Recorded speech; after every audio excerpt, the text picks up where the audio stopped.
Alright, on to chapter 28. Chapter 27 was just about mm, Scout's Halloween program, and Jem is going to take her to the pageant, and something good is going to happen in this chapter. Actually, this is a very good chapter. I remember it pretty well, and it's very good. Alright, chapter 28. The weather was unusually warm for the last day of October. We didn't even need our jackets. The wind was growing stronger, and Jim said it might be raining before we got home. There was no moon. The street light on the corner cast sharp shadows on the Radley house. I heard Jim laugh softly. Bet nobody bothers them tonight, he said.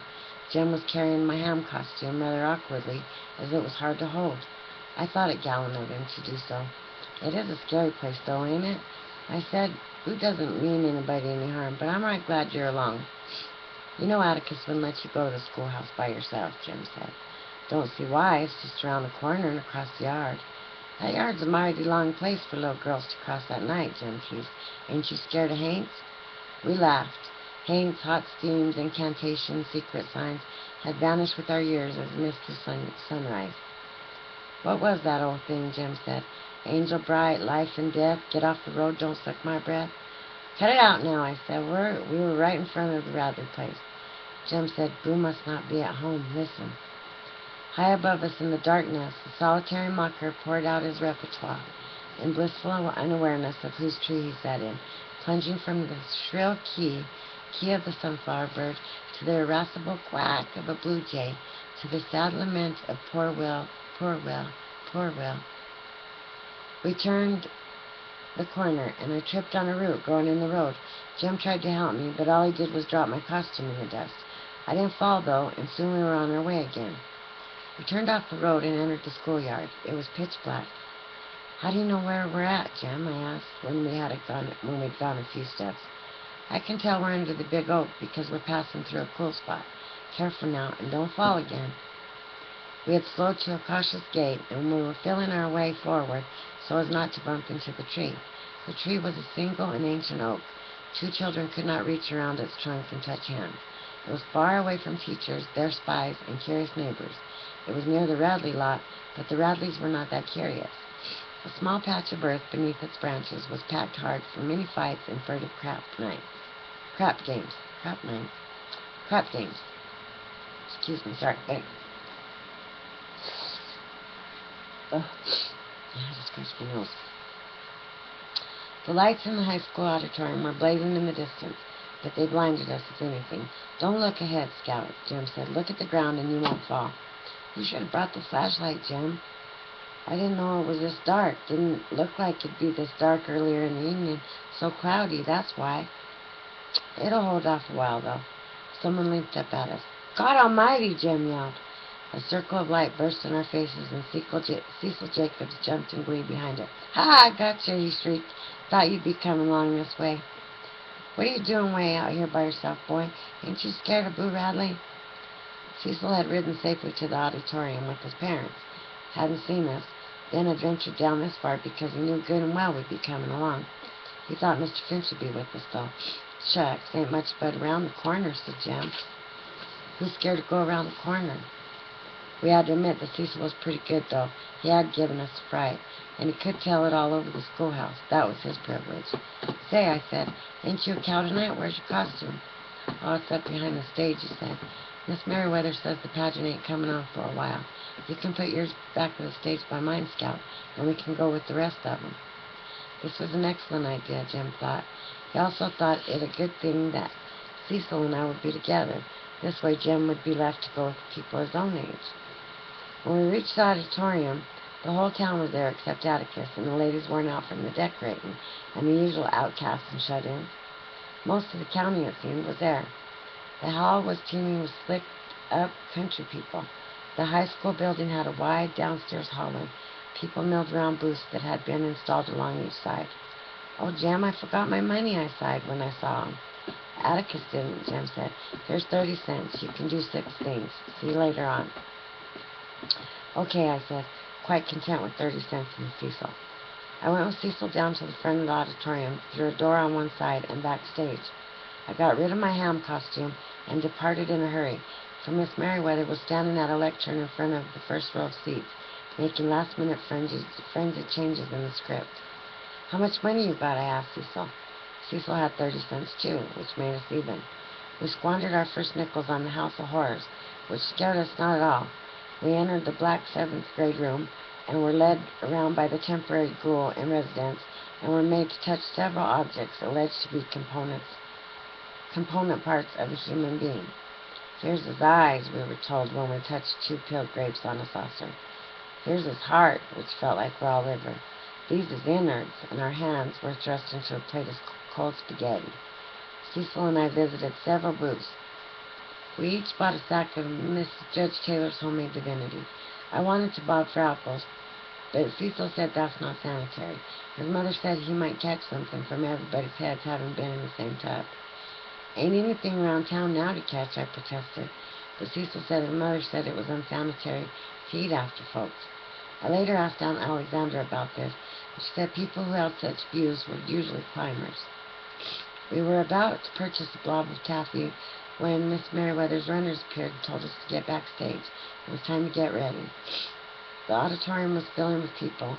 The Macomb County High School band had assembled in the front row below the stage, and in the front below the stage. The stage footlights were on, and the red velvet curtain rippled and billowed from the scurrying going on behind it. Backstage, Cecil and I found the narrow hallway teeming with people, adults in homemade 3-corner hats, Confederate caps, Spanish-American war hats, and World War helmets. Children dressed as various agricultural enterprises crowded around the one small window. "Somebody has mashed my costume," I wailed in dismay. Miss Merriweather galloped to me, reshaped the chicken wire, and thrust me inside. "You all right in there, Scout?" asked Cecil. "You sound so far off, like you was on the other side of a hill." Well, you don't sound any nearer," I said. The band played the national anthem, and we heard the audience rise. Then the bass drum sounded. Miss Merriweather, stationed behind her lectern beside the band, said, "Macomb County ad astra per aspera." The bass drums boomed again. "That means," said Miss Merriweather, translating for the rustic element, "from the mud to the stars." She added unnecessarily, it seemed to me, "a pageant." "Reckon they wouldn't know what it was if she didn't tell 'em," whispered Cecil, who was immediately shushed. "The whole town knows it," I breathed. But the country folks have come in, Cecil said. "Be quiet back there," a man's voice ordered, and we were silent. The bass drum went boom with every sentence Miss Merriweather uttered. She chanted mournfully about Macomb County being older than the state, that it was a part of Mississippi and Alabama territories, that the first white man to set foot in the virgin forest was the probate judge's great-grandfather, 5 times removed, who was never heard of again. And then came the fearless Colonel Macomb, for whom the county was named. Andrew Jackson appointed him to a position of authority, and Colonel Macomb's misplaced self-confidence and slender sense of direction brought disaster to all who rode with him in the Creek Indian Wars. Colonel Macomb persevered in his efforts to make the region safe for democracy, but his first campaign was his last. His orders, relayed to him by a friendly Indian runner, were to move south.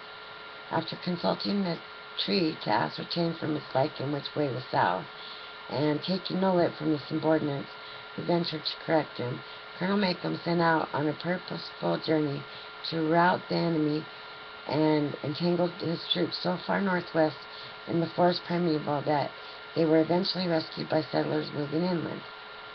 Miss Merriweather gave a 30-minute description of Colonel Macomb's exploits. I discovered that if I bent on one knee, I could tuck them under my costume and more or less sit. I sat down, listened to Miss Merriweather's drone and the bass drums boom, and was soon fast asleep. They said later that Miss Merriweather was putting her all into the grand finale, and that she had crooned "pork" with the confidence born of pine trees and butter beans entering on cue. She waited a few seconds and then called "pork," and when nothing materialized, she yelled "pork." I must have heard her in my sleep, or the band playing Dixie woke me, but it was when Miss Merriweather triumphantly mounted the stage with the state flag that I chose to make my entrance. Chose is incorrect. I thought I'd better catch up with the rest of them. They told me later that Judge Taylor went out behind the auditorium and stood there slapping his knee so hard, Miss Taylor brought him a glass of water and one of his pills. Miss Merriweather seemed to have a hit. Everybody was cheering so, but she caught me backstage and told me I had ruined her pageant. She made me feel just awful, but when Jim came to fetch me, he was sympathetic. He said he couldn't see my costume much from where he was sitting. How he could tell I was feeling bad under my costume, I don't know. But he said I did all right. I just came in a little late, and that was all. Jim was becoming almost as good as Atticus at making me feel right when things went wrong. Almost, not even. Jim could make me go through that crowd, and he consented to wait backstage with me until the audience left. "You want to take it off, Scout?" he asked. "Nah, I'll just keep it on," I said. I could hide my mortification under it. "Y'all want to ride home?" someone asked. "No, sir, thank you," I heard Jim say. "It's just a little walk." "Be careful of the Hanks," the boy said. "Better still, tell the Hanks to be careful of Scout." "There aren't many folks left now," Jim told me. "Let's go." We went through the auditorium to the hallway, then down the steps. It was still black dark. The remaining cars were parked on the other side of the building, and their headlights were little help. "If some of them were going in our direction, we could see better," said Jim. "Here, Scout, let me hold on to your hawk. You might lose your balance." "I can see all right." "Yeah, but you might lose your balance." I felt a slight pressure on my head and assumed that Jim had grabbed that end of the ham. "You got me?" "Uh-huh." We began crossing the black schoolyard, straining to see our feet. "Jim," I said, "I forgot my shoes. They're back behind the stage." "Well, let's go get 'em." But as we turned around, the auditorium lights went off. "You can get 'em tomorrow," he said. "But tomorrow's Sunday," I protested. As Jim turned me homeward, "You can get the janitor to let you in." "Scout?" Nothing. Jim hadn't started that in a long time. I wondered what he was thinking. He'd tell me when he wanted to, probably when we got home. I felt his fingers press the top of my costume too hard, it seemed. I shook my head. "Jim, you don't have to." "Hush a minute, Scout," he said, pinching me. We walked along silently. "Minute's up," I said. "What you thinking about?" I turned to look at him, but his outline was barely visible. "I thought I heard something," he said. "Stop a minute." We stopped. "You hear anything?" he asked. "No." We had not gone 5 paces before he made me stop again. "Jim, are you trying to scare me? You know I'm too old to—" "Be quiet," he said, and I knew he was not joking. The night was still. I could hear his breath coming easily beside me. Occasionally there was a sudden breeze that hit my bare legs, but it was all that remained of a promised windy night. This was the stillness before a thunderstorm. We listened. "Heard an old dog just then," I said. "It's not that," Jim answered. "I heard it when we were walking along, but when we stopped, I don't hear it." "You hear my costume rustling." "Oh, it's just Halloween got you." I said it more to convince myself than Jim, for sure enough, as we began walking, I heard what he was talking about. It was not my costume. "It's just old Cecil," said Jim presently. "He won't get us again. Let's don't let him think we're hurrying." We slowed to a crawl. I asked Jim how Cecil could follow us in the dark. Looked to me like he'd bump into us from behind. "I can see you, Scout," Jim said. "How? I can't see you." "Your fat streaks are showing. Miss Crenshaw painted 'em with some of that shiny stuff so they'd show up under the footlights. I can see you pretty well, and I expect Cecil can see you well enough to keep his distance." I would show Cecil that we knew he was behind us, and we were ready for him. "Cecil Jacobs is a big wet hen," I yelled, suddenly turning around. We stopped. There was no acknowledgement, save hen bouncing off the distant schoolhouse wall. "I'll get him," said Jim. "Hey! Hey! Hey! Hey!" answered the schoolhouse wall. It was unlike Cecil to hold out for so long. Once he pulled up a joke, he'd repeat it time and again. We should have been leapt at already. Jim signaled for me to stop again.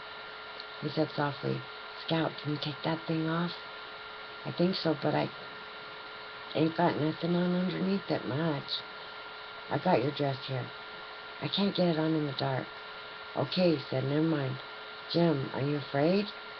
"No, I think we're almost to that tree now, a few yards from that, and we'll be back to the road. We can see the street light then." Jim was talking in an unhurried, flat, toneless voice. I wondered how long he would try to keep the Cecil myth going. You reckon we ought to sing, Jim? No, be real quiet again, Scout. We had not increased our pace. Jim knew as well as I that it was difficult to walk fast without stumping a toe, tripping on stones, or other inconveniences, and now I was barefoot. Maybe it was the wind rustling the trees, but there wasn't any wind, and there weren't any trees except that big oak. Our company shuffled and dragged his feet, as if wearing heavy shoes. Whoever it was wore thick cotton pants. What I thought were trees rustling was the soft swish of cotton on cotton, whoosh, whoosh, with every step. I felt the sand go cold under my feet, and I knew we were near the big oak. Jim pressed my head. We stopped and listened. Shufflefoot had not stopped with us this time. His trousers swished softly and steadily, and then they stopped. He was running towards us with no child steps. "Run, Scout! Run, run!" Jim screamed. I took one giant step, but I found myself reeling, my arms useless in the dark. I couldn't keep my balance. "Jim! Jim, help me, Jim!" Something crushed the chicken wire around me.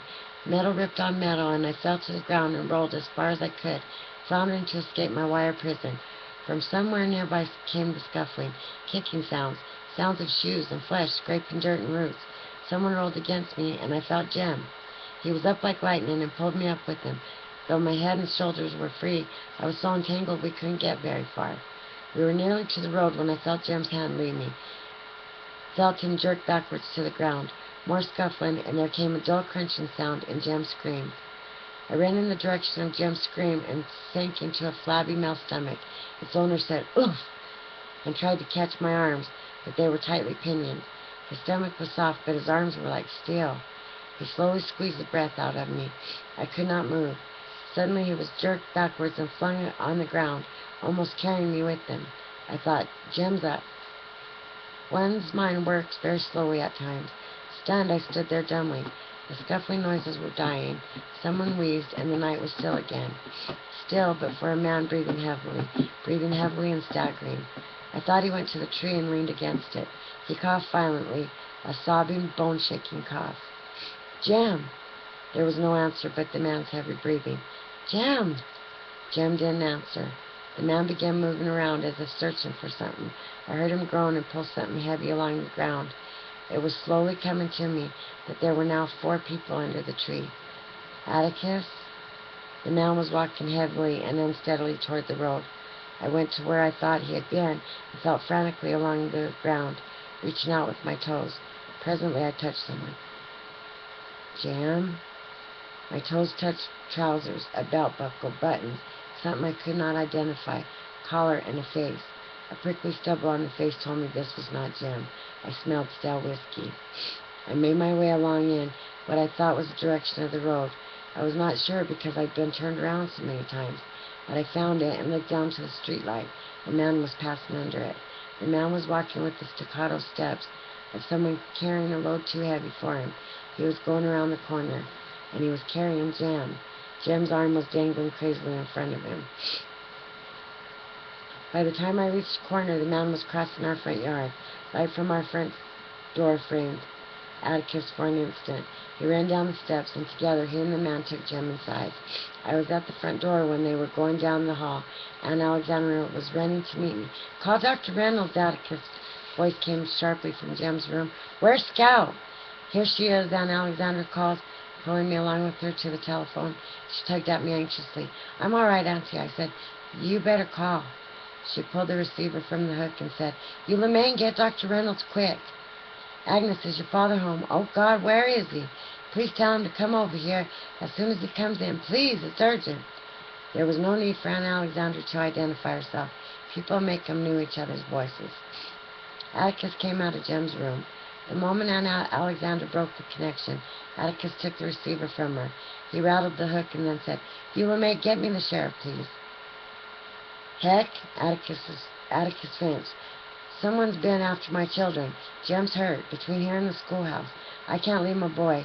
Run out there for me, please, and see if he's still around.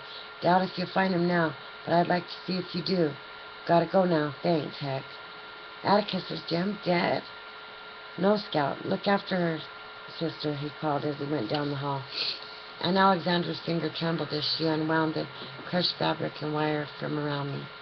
"Are you all right, darling?" she asked over and over as she worked me free. It was a relief to be out. My arms were beginning to tingle, and they were red with small hexagonal marks. I rubbed them, and they felt better. "Auntie, is Jim dead?" "No, no, darling. He's unconscious.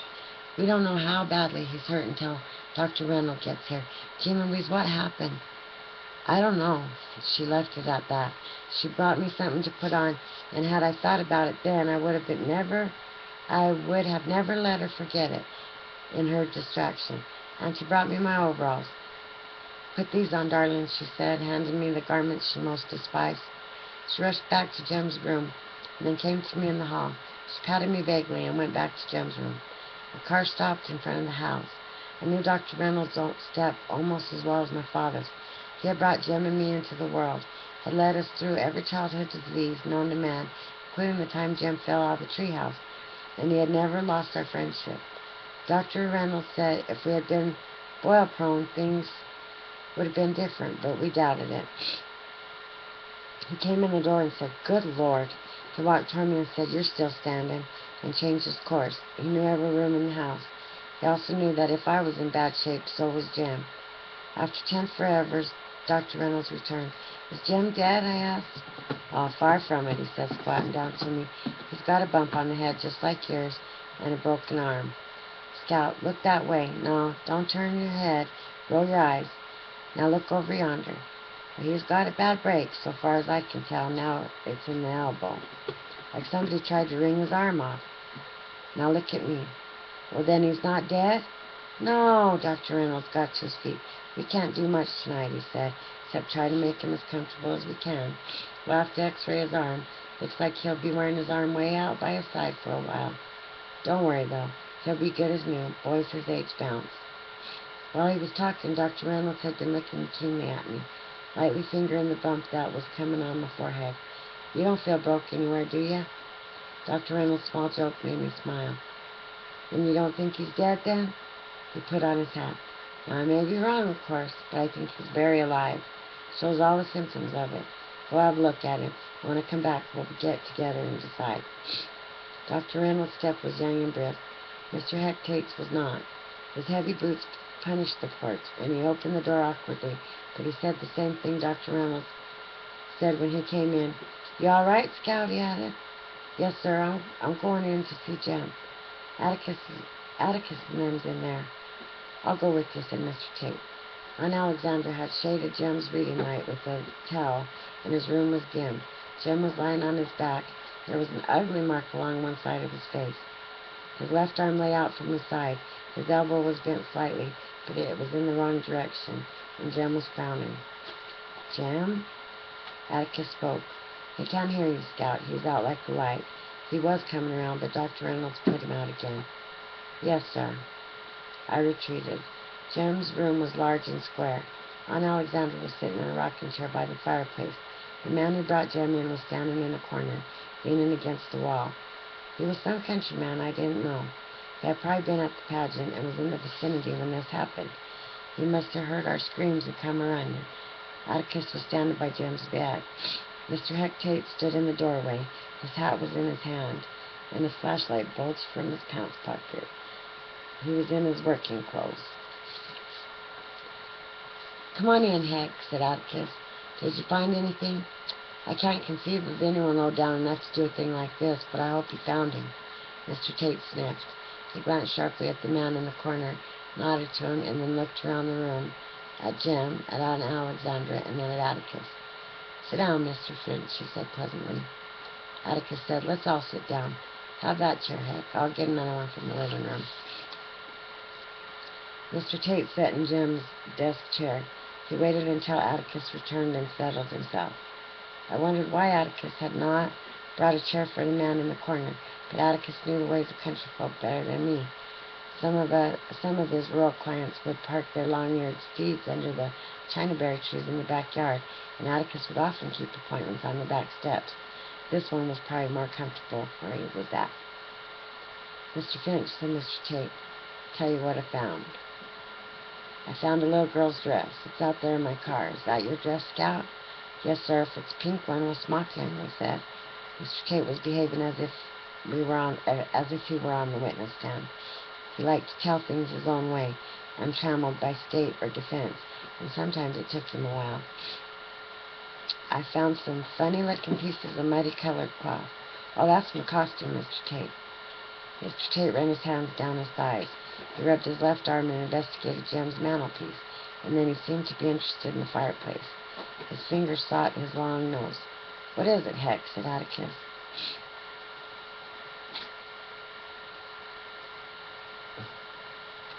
Mr. Tate found his neck and rubbed it. "Well, Bob Yule's lying on the ground under that tree down yonder with the kitchen knife stuck up under his ribs. He's dead, Mr. Finch."